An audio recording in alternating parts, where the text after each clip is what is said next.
పసిఫిక్లో చైనాకు చెక్ పెట్టడమే లక్ష్యంగా అమెరికా మరో యాక్షన్ సురువు చేసిందా?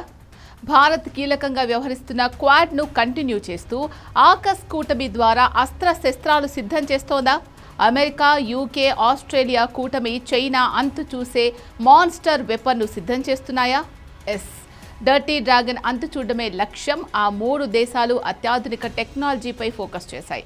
ఒక్కసారి ఈ డెడ్లీ వెపన్ అందుబాటులోకి వస్తే చైనా ఖేల్ ఖతం కావడం ఖాయం.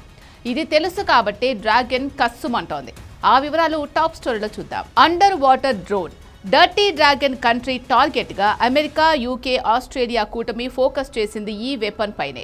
ఇండో పసిఫిక్లో పెరుగుతున్న భద్రతా సవాళ్లు ఎదుర్కొనేందుకు అమెరికా, బ్రిటన్, ఆస్ట్రేలియా దేశాలు కలిసి అత్యాధునిక అండర్ వాటర్ డ్రోన్ టెక్నాలజీ అభివృద్ధికి శ్రీకారం చుట్టాయి.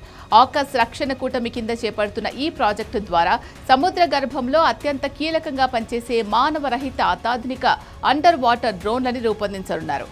ఇందులో భాగంగా తొలి దశ సామర్థ్యాలను 2027 నాటికి అందుబాటులోకి తీసుకురావడమే లక్ష్యంగా ప్రకటించారు. సింగపూర్లో జరిగిన ప్రతిష్టాత్మక షాంగ్రీ లా డైలాగ్ సమావేశంలో అమెరికా రక్షణ మంత్రి పీట్ హెగ్సెత్, బ్రిటన్ రక్షణ మంత్రి జాన్ హీలీ, ఆస్ట్రేలియా ఉప ప్రధాని రిచర్డ్ మార్లెస్ ఈ ప్రాజెక్టును అధికారికంగా ప్రకటించారు. Pillar 2 project. చైనా టార్గెట్గా ఆకస్ కూటమి స్టార్ట్ చేసిన మిషన్ ఇదే. ఈ ప్రాజెక్టు కింద ప్రకటించిన తొలి ప్రధాన ప్రాజెక్టు కూడా ఇదే. కాగా ఈ అండర్ వాటర్ డ్రోన్లు కేవలం నిఘా కోసమే కాకుండా శత్రు జలాంతర్గాములను గుర్తించడం, సముద్ర గర్భంలోని మైన్లను నిర్వీర్యం చేయడం, ఎలక్ట్రానిక్ వార్ఫేర్, సముద్ర యుద్ధ కార్యకలాపాల్లో కీలక పాత్ర పోషించనున్నాయి. అవసరమైతే లక్ష్యాలపై దాడులు చేయగల సామర్థ్యాన్ని కూడా వీటికి కల్పించనున్నారు. 2021లో ఏర్పడిన ఆకస్ కూటమి 2 ప్రధాన భాగాలుగా పనిచేస్తోంది.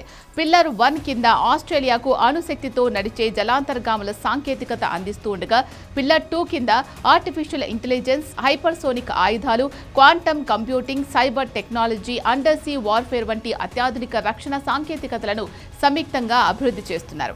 ప్రపంచ ఇంటర్నెట్ ట్రాఫిక్లో దాదాపు 95% సముద్ర గర్భంలోని ఫైబర్ ఆప్టిక్ కేబుళ్ల ద్వారానే జరుగుతోంది. అలాగే అనేక దేశాల గ్యాస్, ఇంధన సరఫరా వ్యవస్థలు కూడా సముద్ర గర్భం అడుగునే ఉన్నాయి. ఇటీవల బాల్టిక్ సముద్రం, తైవాన్ సముద్ర జలసంధి ప్రాంతాల్లో అండర్ సీ కేబుళ్లు దెబ్బతిన్న ఘటనలు ప్రపంచ దేశాలను అప్రమత్తం చేశాయి. ఈ నేపథ్యంలో కీలక మౌలిక వసతుల రక్షణ కోసం అండర్ వాటర్ డ్రోన్లను ఉపయోగించాలని ఆకస్ సభ్య దేశాలు భావిస్తున్నాయి. ఈ నేపథ్యంలో సముద్ర గర్భం ఇప్పుడు కొత్త యుద్ధ రంగంగా మారుతోందని, అక్కడి ముప్పులను ఎదుర్కొనేందుకు ఈ టెక్నాలజీ కీలకమని 3 దేశాల నేతలు పేర్కొన్నారు. అంతేకాదు, ఈ ప్రాజెక్ట్ ద్వారా డ్రోన్లలో ఉపయోగించే సెన్సర్లు, నావిగేషన్ వ్యవస్థలు, ఆర్టిఫిషియల్ ఇంటెలిజెన్స్ ఆధారిత నిర్ణయ సామర్థ్యాలు, కమ్యూనికేషన్ నెట్వర్క్లు వంటి కీలక టెక్నాలజీలను కూడా ఆకస్ దేశాలు సంయుక్తంగా అభివృద్ధి చేయనున్నాయి. జీపీఎస్ అందుబాటులో లేని సముద్ర గర్భంలో కూడా స్వతంత్రంగా ప్రయాణించే సామర్థ్యంపై ప్రత్యేక దృష్టి పెట్టారు. దక్షిణ చైనా సముద్రంలో ఇండో పసిఫిక్లో చైనా దూకుడుకు బ్రేక్ వేయడానికి ఈ కూటమి అమెరికా, బ్రిటన్లకు ఒక వ్యూహాత్మక అస్త్రంగా మారింది.